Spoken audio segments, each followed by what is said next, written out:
नमस्कार, जय हिंद। मैं अंकित मिश्र एग्ज़ाम तक के इस डिजिटल यूट्यूब चैनल पर आप सभी का हार्दिक स्वागत करता हूं। दोस्तों, आज का वीडियो बहुत ही ज़्यादा खास होने वाला है क्योंकि आप सब जानते हैं कि माननीय योगी जी के द्वारा यूपी ग्राम पंचायत सहायक डाटा एंट्री ऑपरेटर के 58,189 नए पदों का सृजन दोस्तों यहाँ पर किया गया है।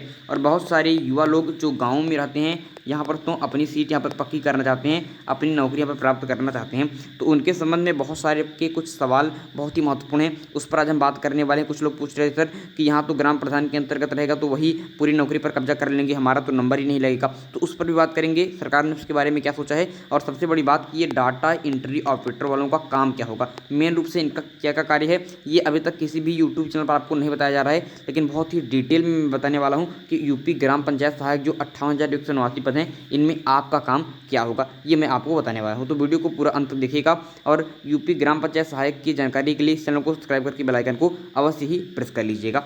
चलिए दोस्तों, सबसे पहले बात करते हैं सबसे ज़्यादा पूछे गए सवाल। तो डाटा एंट्री ऑपरेटर यूपी ग्राम पंचायत सहायक के लिए जो सबसे ज़्यादा सवाल पूछे गए कि यहाँ तो ग्राम प्रधान ही अपने ही रिश्तेदारों का क्या कर लेगा, सिलेक्शन करा देगा। लेकिन सबसे बड़ी बात यहाँ पर तुम देखिए, सरकार ने कही है कि ग्राम प्रधान का रिश्तेदार ना हो। इसके आवेदन के लिए बात लगा दी है कि इसके दूर दूर तक कोई भी रिश्तेदार ग्राम प्रधान का इसके लिए आवेदन नहीं दे सकता है। ठीक है, सबसे बड़ी बात दोस्तों ये है, आपको क्लियर हो गया होगा। तो जो आप लोगों के मन में ये बात थी वो आपकी बात दूर हो गई होगी। सेकंड बात दोस्तों कि यहाँ पर कौन कौन आवेदन कर सकता है, आरक्षण की प्रक्रिया बहुत सारे लोग पूछ रहे थे। तो जिस गांव में प्रधानी के चुनाव में जो आरक्षण था, मान लीजिए प्रधानी के चुनाव में आपके यहाँ पर ओबीसी आपके आरक्षण था, तो ओबीसी के बच्चे ही इसमें आपके अपना मेरिट टेस्ट लगाकर इसमें नौकरी प्राप्त कर सकते हैं। तो यूपी में क्या हो सकता है, तो जिस गांव में प्रधानी के चुनाव में जो आरक्षण था वही इस वैकेंसी में भी लागू होगा। जनरल था तो सभी लोग दे सकते हैं, ओबीसी केवल ओबीसी वाले। तो इस बात को आपकी समझ में आ गया होगा।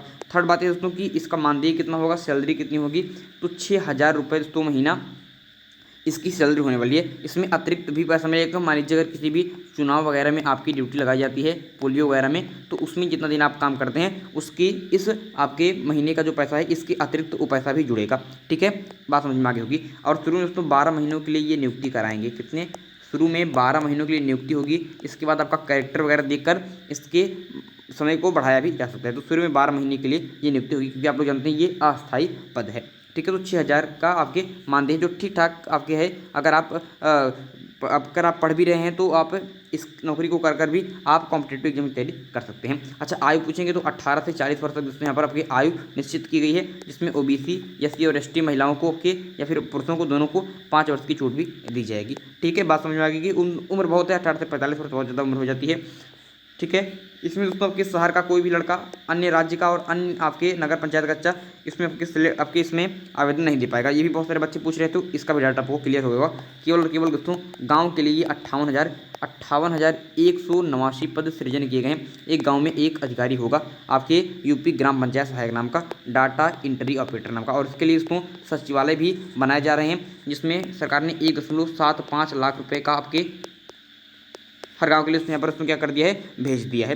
ठीक है, आज ट्विटर पर उसकी एक फोटो भी भेजी गई थी कि किस प्रकार से सचिवालय देखेगा। अगले वाली वीडियो में आपको मैं दिखाऊंगा। अच्छा, चलिए हम इंपॉर्टेंट बात की बात करते हैं कि इसका काम क्या होगा। आपको काम क्या करना पड़ेगा। मान लीजिए आप डाटा एंट्री ऑपरेटर ग्राम पंचायत सहायक हो जाते हैं, तो आपको काम क्या करना पड़ेगा, आइए उस पर बात कर लेते हैं। बहुत ही महत्वपूर्ण बात है, ये बात अभी तक आपको पता नहीं होगी लेकिन अब आपको पता चल जाएगी। बहुत सारे बच्चों के मन में अलग अलग प्रकार की बातें आ रही थी, बहुत सारे स्टूडेंट के मन में कि नहीं ऐसा होगा, नहीं वैसा होगा। लेकिन अब समझ लीजिए कि ग्राम पंचायत अधिकारी सचिव जो होते हैं, जो ग्राम पंचायत अधिकारी होते हैं, यहाँ आप सचिव कहते हैं, एवं जो ग्राम प्रधान होते हैं उनके अंडर में इनको काम करना पड़ेगा। तो उन्हें ग्राम पंचायत सहायक अधिकारी को सचिव और आपके ग्राम प्रधान के अंडर में काम करना पड़ेगा। ठीक है, ये बात पर ध्यान लीजिए। और दूसरी बात, सबसे बड़ी बात दोस्तों कि 1 वर्ष में दोस्तों कितने दोस्तों के 1 वर्ष दोस्तों गांव में क्या विकास हुआ है, मतलब गांव में क्या नए काम हुए हैं, क्या प्रकार की विकास हुआ है, कैसे कैसे काम हुए हैं, क्या नया काम हुआ है, इन सब का काम दोस्तों, इन सब का लेखा जोखा आपको कंप्यूटर में मेंटेन करना होगा। बात समझ में आई कि 1 साल के भीतर पूरे गांव में क्या नए काम हुए हैं, उन सब को आपको, इन सब का लेखा जोखा आपको कंप्यूटर में मेंटेन करना पड़ेगा। ठीक है, बात क्लियर हो गई आपको।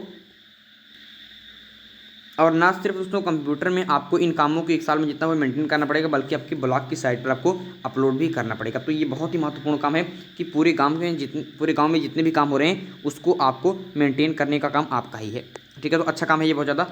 और सबसे बड़ी बात दोस्तों कि यहाँ पर दोस्तों गाँव के लोगों को अगर जन्म प्रमाण पत्र बनवाना था, मृत्यु प्रमाण पत्र बनवाना था एवं परिवार रजिस्टर की नकल चाहिए थी, तो इनके लिए इन्हें बहुत ज़्यादा भाग दौड़ करनी पड़ती थी। तो अब दोस्तों ये जो आपके DEOB जो होंगे दोस्तों, आपके डाटा एंट्री ऑपरेटर वगैरह जो होंगे, जो ग्राम पंचायत सहायक का ये पद निकाला गया है 58,189 पदों का, तो वो आपको इजीली जन्म प्रमाण पत्र, मृत्यु प्रमाण पत्र एवं परिवार रजिस्ट्री निकाल वगैरह ये आपको आसानी से दे देंगे। तो ये भी बहुत ही इंपॉर्टेंट काम है। और दोस्तों यहाँ पर क्या होगा कि DEOB के साथ दोस्तों यहाँ पर CSC को भी ग्राम सचिवालय में बैठने की अनुमति होगी। ठीक है, CSC को। अच्छा, ये किस लिए CSC के ऊपर बैठा रहे हैं? क्योंकि आपको आधार कार्ड में तो अपडेट वगैरह कराना पड़ता है, तो आपको बहुत ज़्यादा दौड़ भागी करनी पड़ती है, तो वो काम भी आपका गांव से ही हो जाएगा, इसलिए CSC को भी इसी ग्राम सचिवालय में बैठाया जाएगा।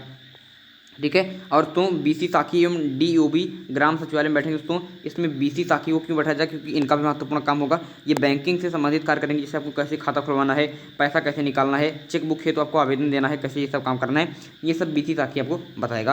तो समझ रहे हैं दोस्तों कि गाँव में आपको बहुत ही प्रकार की सुविधा आपको यहाँ पर देने वाले हैं योगी जी, और इसके लिए दोस्तों इन्होंने 58,189 नए पदों का सृजन किया है। अगर इनकी नियुक्ति हो जाती है तो ग्राम के लोगों को बहुत ही ज़्यादा दोस्तों आसानी हो जाएगी, और प्रधानों के ऊपर भी एक दबाव जरूर आएगा कि अब अधिकारी हैं वो पूरे कंप्यूटर में मेंटेन करेंगे सारे काम को, तो काम करना पड़ेगा। तो इससे जरूर कुछ भ्रष्टाचार कम हो जाएगा, और आपके प्रधानों से हो सकता है कि इस बार ज़्यादा से ज़्यादा विकास गाँव में हो सके। तो आइए अब देखते हैं कि ये आपकी इसका आवेदन कब से स्टार्ट होगा दोस्तों। तो 2 अगस्त से इसका आवेदन आपके स्टार्ट होने वाला है, और 10 सितंबर से पहले इसकी पूरी प्रक्रिया समाप्त कर ली जाएगी। चलो दोस्तों, बेस्ट ऑफ लक सभी को। अगर कोई सवाल छूट गया हो, अगर कोई प्रश्न आपके मन में बन रहा हो, तो कमेंट बॉक्स में कमेंट कर दीजिएगा। ये जितने भी प्रश्न मैं लेकर आया, आप लोगों ने मुझे फ़ोन करके पूछे थे, तो मैंने आपको बता दिया था। तो इसके आवेदन के लिए दोस्तों कोई बड़ी बात नहीं है। 10th और 12th की जो मेरिट आपके है दोस्तों, उसी का एवरेज मेरिट जो बनेगा, उसी हिसाब से आपका चयन होगा। ठीक है, बात समझ में आ गई होगी। कोई दिक्कत हो जाती है तो हमारा ऑफिशियल नंबर है 9580482638। इस पर हमको आप ऑफिशियली बात करके अपने डाउट दूर कर लेना। ओके, इस सेशन को देखने के लिए लास्ट तक बहुत बहुत धन्यवाद। Bye bye.